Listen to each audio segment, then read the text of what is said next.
성경 말씀 보시겠습니다. 야고보서 4장 11절 12절입니다. 야고보서 4장 11절에서 12절. 자, 두 절이니까 모두 합독하시겠습니다. 형제들아 서로 비방하지 말라. 형제를 비방하는 자나 형제를 판단하는 자는 곧 율법을 비방하고 율법을 판단하는 것이라. 내가 만일 내 율법을 판단하면 율법의 준행자가 아니요 재판관이로다. 입법자와 재판관은 오직 한 분이시니 능히 구원하기도 하시며 멸하기도 하시느니라. 너는 누구이기에 이웃을 판단하느냐. 아멘. 오후 찬양 예배에 자리 가운데 나오신 사랑하는 샘물의 성도 여러분들을 진심으로 환영하고 또 축복합니다. 네, 오늘 말씀인 야고보서는 우리에게 하나님을 믿는 자들이 어떻게 살아가는지를 이야기하고 있습니다. 또한 우리로 하여금 하나님을 수단으로 삼지 말고 하나님이 목적된 삶을 살아가라고 이야기하고 있습니다. 다른 종교들에서 우리가 신을 대할 때에는 우리의 바램이나 우리가 원하는 것들을 이뤄주기 위한 그 수단으로서 그 신을 믿고 그 신에게 기도할 때가 많다고 합니다. 대부분의 종교들은 그렇게 하지만 우리 기독교는 하나님을 믿고 살아가는 우리들은 하나님을 인생의 목적으로 두고 하나님을 위하여서 하나님을 바라며 하나님과 동행하며 살아가는 줄로 믿으시기를 바랍니다. 오늘은 너희 비방하는 자들아 라는 제목으로 말씀을 전해보려고 합니다. 우리는 살아가면서 하면 안 된다고 생각하면서도 또 자연스럽고 쉽게 우리가 하게 되는 것이 한 가지 있습니다. 그것은 바로 다른 사람에 대해서 이야기하는 것입니다. 그런데 참 이상한 것은 우리가 다른 사람에 대해서 좋은 말을 하려고 하면 그 이야기는 굉장히 금방 끝나버립니다. 우리 교회가 아니고 그냥 교회를 예로 들어보겠습니다. 땡땡 성도분이 참 사람이 좋으시고 친절하셔 라고 이야기를 합니다. 그럼 이야기를 듣는 사람은 맞아 그분 참 좋으셔 라고 대답합니다. 그리고 그 얘기는 그렇게 끝나버립니다. 그런데 우리가 집중하게 되고 이야기가 길어지며 요즘 젊은 사람들이 흔히 말하는 도파민이 굉장히 뿜뿜하게 되는 마법의 말이 한 가지 있습니다. 그것은 바로 그런데 있잖아. 이건 말하기 좀 그럴지도 모르는데 사실 그 사람이 라고 하는 순간 우리 성도님들께서 웃으셨듯이 굉장히 갑자기 관심이 기울여지고 무슨 얘기를 하려고 하나 좀 흥미가 생기고 사람을 흥분시키는 말이 바로 이러한 이야기입니다. 네. 그 이 말들을 꺼내는 순간 그 사람에 관한 갑자기 모든 일들이 다 떠오르기 시작합니다. 굉장히 기억력도 좋아지면서 이전에 있었던 사소한 일 하나하나까지 다 생각이 나며 이야기에 참여하게 됩니다. 얘기가 나와서 하는 말인데 사실 이런 일도 있긴 했거든 하면서 이야기에 참여하고 하나둘 이야기를 하다 보면 어느새 우리는 그 사람에 대한 재판을 시작하게 됩니다. 그런데 이 일에 있어서 가장 중요한 문제점이 한 가지 있습니다. 그것이 혹시 그 문제가 무엇인지 아십니까? 그것은 바로 이야기의 대상이 되는 그 사람은 그 자리에 존재하지 않는다는 사실입니다. 그런데 우리는 그 사람에 대해 이런저런 재판을 합니다. 변호사는 없습니다. 이 이야기를 해명할 수 있는 그 당사자도 없습니다. 그러나 우리가 검사가 되고 우리가 증인이 되어서 그 사람을 고발하며 그 사람에 대해 증언하고 참석합니다. 우리가 판사가 되어 판결까지 다 내려버리는 경우들이 있습니다. 그래, 맞아. 그 사람은 원래 그런 사람이야. 라며 판사와 검사, 증인까지 한 편이 되어 한 패가 되어서 판결이 내려지는 그 대상이 없는 재판이 과연 이 세상 어디에 있습니까? 절대 그런 재판에 있어서는 안 되지만 우리가 누군가에 대해서 이야기할 때 그런 재판의 시간이 열리게 됩니다. 사랑하는 성도 여러분, 오늘 야고보는 우리에게 아주 분명하게 이야기하고 있습니다. 형제들아 서로 비방하지 말라. 오늘 본문인 4장 11절의 말씀을 다 함께 한 목소리로 읽어보겠습니다. 시작! 서로 비방하지 말라. 형제를 비방하는 자나 형제를 판단하는 자는 곧 율법을 비방하고 율법을 판단하는 것이라. 내가 만일 율법을 판단하면 율법의 준행자가 아니요 재판관이로다. 아멘. 그렇습니다. 이곳에서 우리가 주목해야 할 말이 한 가지 있습니다. 그것은 바로 노란색으로 표시된 야고보가 우리에게 처음 이야기할 때 이야기하는 형제들아 라는 말입니다. 우리가 누군가가 없는 그 자리에서 누군가에 대해서 이야기할 때 그 사람을 뭐라고 부릅니까? 보통 그 녀석 혹은 걔, 그 친구 혹은 그 사람 혹은 어디에 누구누구라고 이야기합니다. 그런데 그 사람을 부르는 우리의 그 호칭과는 달리 오늘 야고보서는 우리가 비방하고 우리가 이야기하게 되는 그 대상이 우리와 어떤 관계인지 우리의 누구인지를 먼저 인식하라고 말씀하고 있습니다. 하나님께서는 우리 모두가 교회 안에서 그리스도의 사랑 안에서 그분의 자녀의 권세를 물려받은 형제요 자매라고 말씀하셨습니다. 우리가 함부로 말한 그 사람이 우리가 이야기하는 그 대상이 하나님께서 사랑하시는 자녀이고 또한 예수 그리스도께서 십자가 위에서 그 사람을 위해 피를 흘리시고 죽으셨다라는 것을 기억하라고 말씀하십니다. 실제로 우리가 각자 우리의 가족을 생각해 보시기 바랍니다. 우리 가족 안에도 분명히 흠이 있는 사람이 있고 허물이 있는 사람이 있습니다. 그런데 그것에 대해서 우리는 불만을 토로하면서도 막상 다른 이가 내 가족에 대해서 험담을 하거나 혹은 내 가족이 그 허물에 대해서 이야기하면 왜 그런 말을 하냐?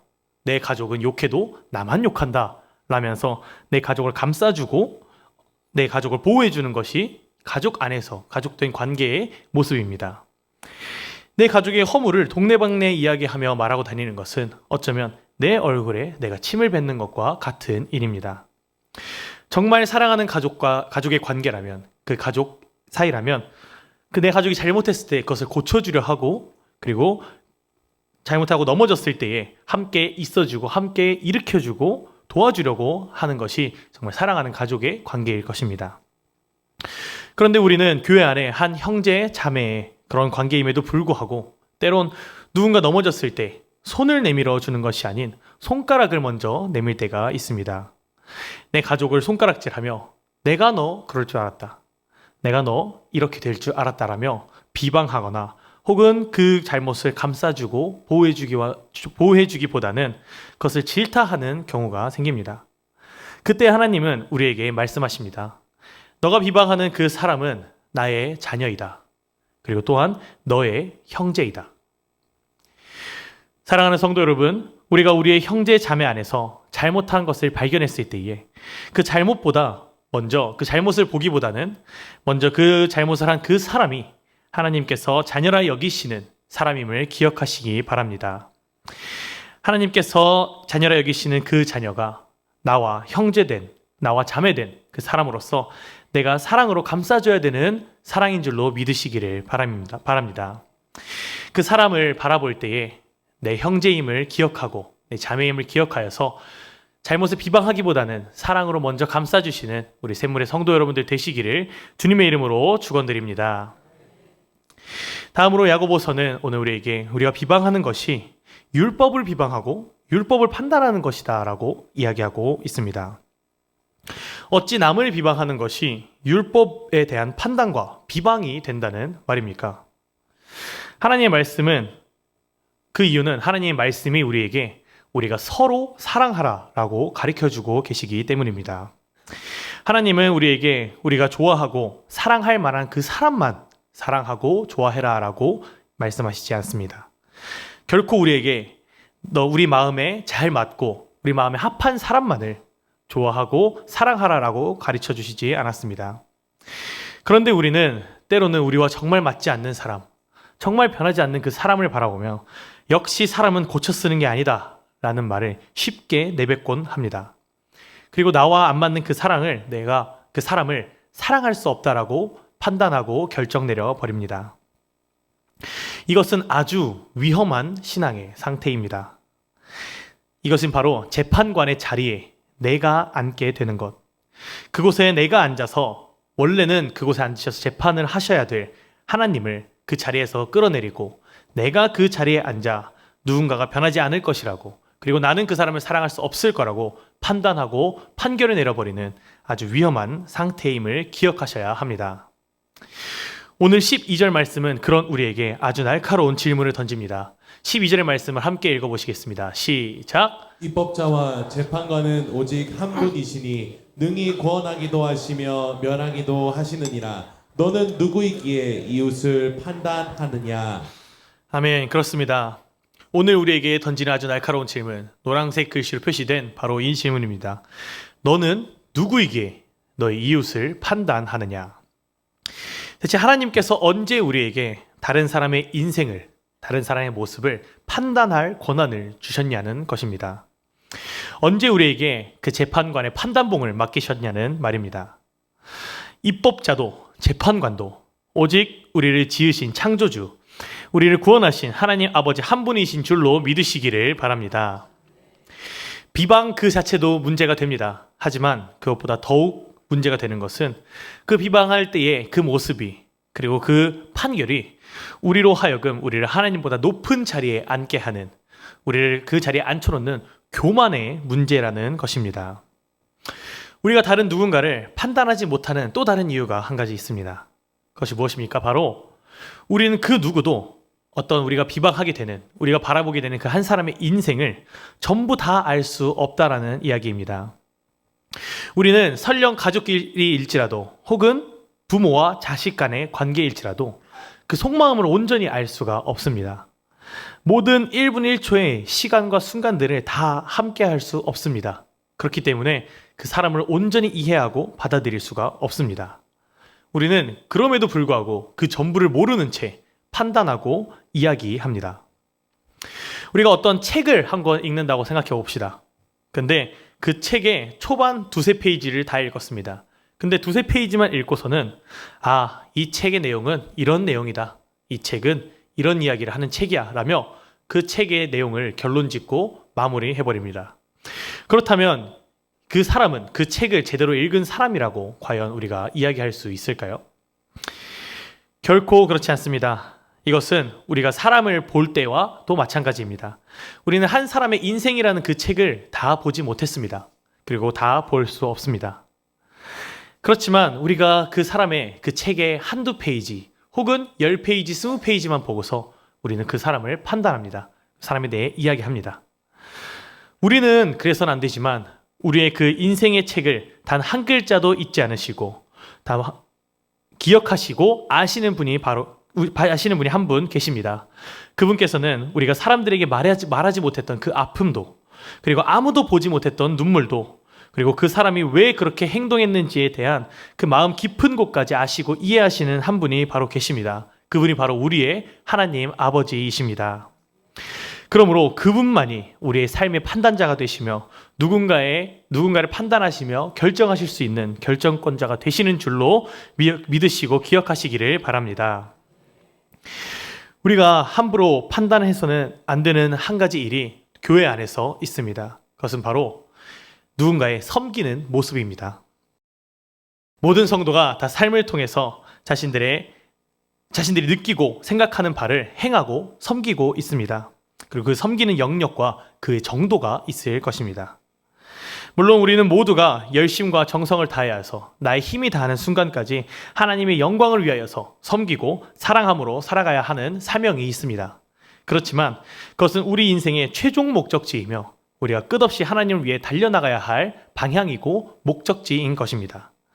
그렇기 때문에 누군가는 아직 출발하지 못한 사람이 있을 수 있습니다. 누군가는 잠시 쉬고 있는 사람도 있을 수 있습니다. 또 누군가는 열심히 뛰어가다가 넘어져 있는 사람도 있을 수 있습니다. 또 누군가는 천천히 그 길을 걸어가고 있는 사람이 있을 것입니다. 그렇기 때문에 우리는 그 모습을, 어떤 누군가의 섬김의 모습을 그 한 페이지만을 보고서 그 섬김의 모습을 판단하거나 비방해서는 절대로 안 되는 것입니다.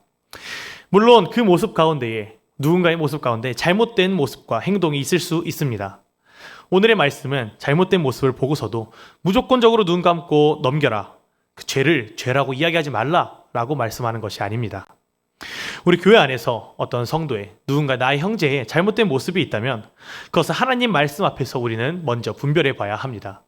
그 분별했을 때에 그것이 진정 하나님 말씀과 멀어진 잘못된 모습이라고 한다면 그것을 권면하고 바로 잡아야 될 필요도 있습니다.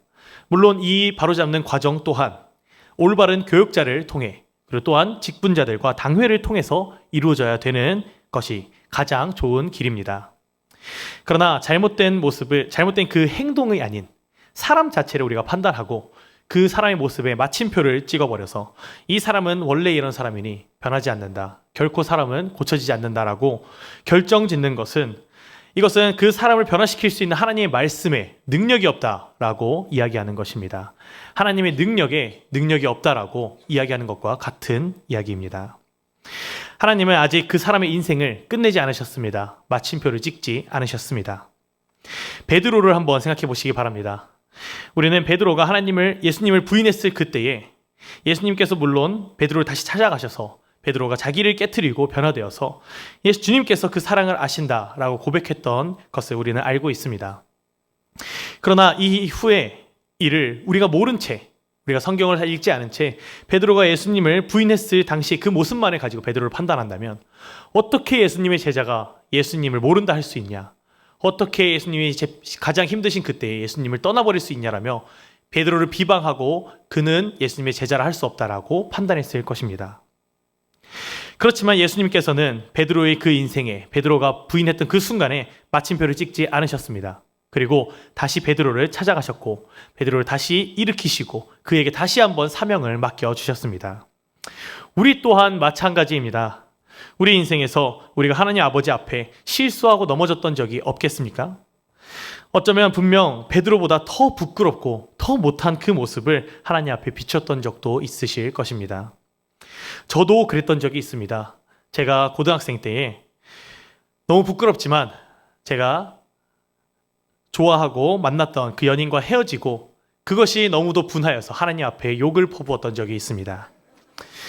그렇게 하나님을 비방하고 비판했습니다. 왜 나에게 이 사람을 괜히 만나게 해서 나를 이렇게 아프게 하시냐, 나를 이렇게 고통스럽게 하시냐라며 그때 어렸던 저는 정말 입에 담지 못할 말들을 하나님께 퍼부었던 적이 있습니다.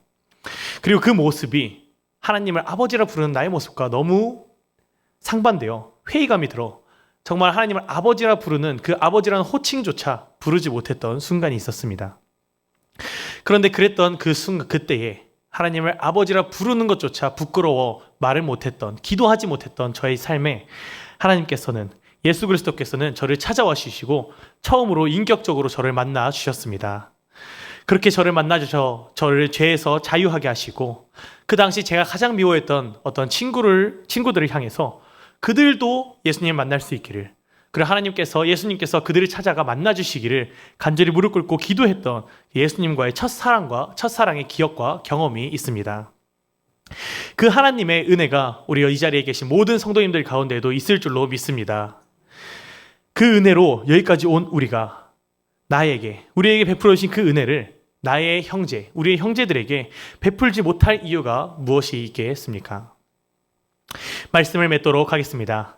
사랑하는 성도 여러분, 우리가 무더운 날씨 속 가운데 짜증이 올라오고 내 기분과 내 마음이 내 마음대로 되지 않는 그 순간들 또한 분명히 있을 것입니다.